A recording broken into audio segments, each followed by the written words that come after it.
जय गुरु जी महाराज के श्री चरणों में प्रणाम।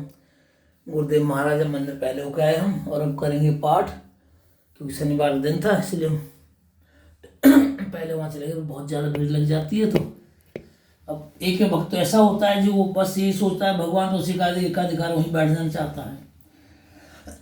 सचदेव महाराज जब को तेलाभिषेक करते हैं, कुछ जलाभिषेक कर जाते हैं गुरु जी, तो इसलिए पहले निकल के वहाँ चला गया। मतलब गुरु जी महाराज के पास आगे शांति से बैठूंगा फिर। तो हे गुरु महाराज अब आ चुके हैं पाठ प्रारंभ करने की। कह दीजिए आज का 8वां अध्याय है, इसका शीर्षक है प्रणव व्याख्या। ब्रह्मा जी बोले, हे मुनिषी नारद, जब हम दोनों का गर्भ दूर हो गया तब सबके प्रभु दोनों के पालक गर्भ प्रहारी अव्यय महादेव ने दया कर एक गंभीर वाणी सुनाई दी कि हे देवो, हे देवताओं, ओम ओम। तब उस महानाद को सुनकर मैंने सोचा कि क्या है।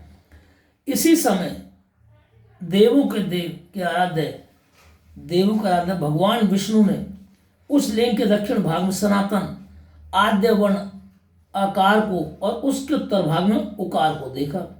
फिर मकार को मध्य में और अंत में ओम को देखा, जो सभी सूर्य चंद्र मंडल की भांति स्थित थे और जिसके आदि अंत और मध्य का कुछ भी पता न था, तथा सत्य आनंद और अमृत स्वरूप को पर ब्रह्म परायण दृष्टि गोचर हो रहा था।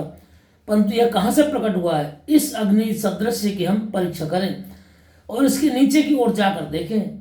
हम उस वेद शब्द से उभय वेश वाले विश्वात्मा का विचार कर रहे थे। किसी समय वहां एक परम ऋषि का आविर्भाव होगा। विष्णु जी ने इस ऋषि से पूछ समझकर एक दूसरे ब्रह्म से शरीरी, क्या गुरुदेव ये क्या जटिल भाषा लिखे है, शिव जी का ज्ञान प्राप्त किया, जो कि अचिंतनीय वाणी से अप्राप्त मन का गम्य नहीं और केवल एक अक्षर ओंकार से ही जाना जा सकता है। वही एक अक्षर रूप रित परम कारण सत्य आनंद अमृत परात्पर और परब्रह्म है। उसी एक अक्षर आकार से भगवान बीज स्वरूप अंड से उत्पन्न ब्रह्मा जी हैं और उसी एक अक्षर उकार से हरि अर्थात विष्णु परम कारण हैं। फिर उसी महार से नील लोहित महादेव जी हैं, परंतु सबका सृष्टिकर्ता आकार ही है। उकार मोहन करने वाला है और मकार तो नित्य ही अनुग्रह करता है। मकार विभु और बीजी है एवं आकार बीज है। ऐसे ही उकार रूप प्रधान पुरुष ईश्वर हरि योनि अर्थात कारण हैं और बीजी बीज और योनि यह नाच संज्ञा वाले महेश्वर ही हैं। इन्हीं प्रभु बीजी के लिंग से आकार उकार रूप से योनि में गिरकर चारों ओर बढ़ने लगा। उससे सोने का वेद्य अर्थात न जानने योग्य अलक्षण अर्थात लक्षणों से रहित एक अंड प्रकट हुआ, जो बहुत वर्षों तक जल में स्थित रहा है। 1000 वर्षों के बाद भगवान ने इनके 2 भाग किए। जब जल में स्थित इस अंड को ईश्वर ने व्याघात कर 2 भाग किया, तब इसका स्वर्ण में एक कपाल ऊपर स्थित हुआ, जिससे द्युलोक अर्थात स्वर्गलोक प्रकट हुआ और कपाल के नीचे के भाग से 5 तत्वों वाली पृथ्वी प्रकट हुई। फिर उस अंड से मकार नामक 4 भुजा वाले भव अर्थात भगवान सदाशिव भोलेनाथ प्रकट हुए, जो सब लोगों के रचयिता और वही 3 रूपधारी प्रभु हुए। इसी कारण यजुर्वेदीय इनको ओम ओम ऐसा कहते हैं। यजु के वचन सुन ऋक और साम ने भी आदर से हे हरे ब्रह्मन कहा।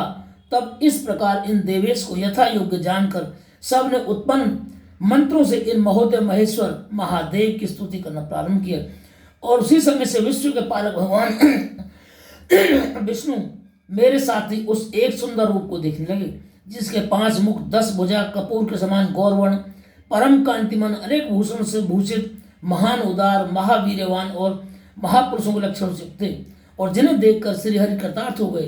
तब तक परमेश्वर महेश भगवान सदा से प्रसन्न होकर अपने दिव्य शुद्धमय रूप से स्थित हो गए।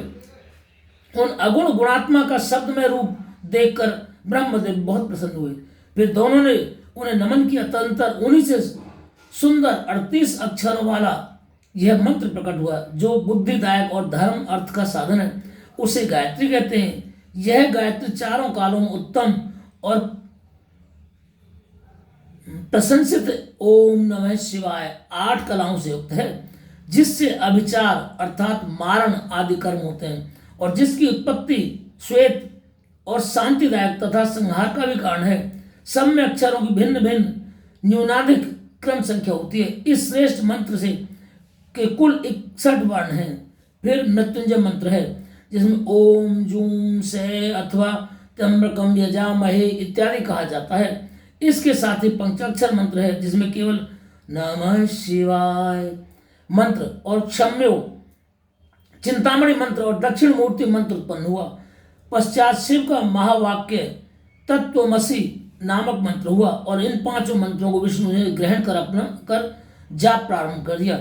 फिर ऋक यजु साम सहित मैंने और विष्णु जी ने उन वरदायक साम सदाशिव भगवान सदाशिव भोलेनाथ की प्रसन्न से स्तुति करना प्रारंभ किया। बोलो शिव शंकर भगवान की जय। इति 8वां अध्याय संपन्न। हे गुरु महाराज, जो भी इसका पाठ करे, इसका श्रवण करे, मनन करे, चिंतन करे, उसके समस्त कष्ट क्लेश रोग दोष कर्ज मर्ज सभी विकार समाप्त हो जाए, सुख शांति और धन लक्ष्मी संपन्न रहे और प्रभु श्री गुरु महाराज के चरणों की प्राप्ति उसको। जय गुरु महाराज। पाठ संपन्न। जय गुरु जी।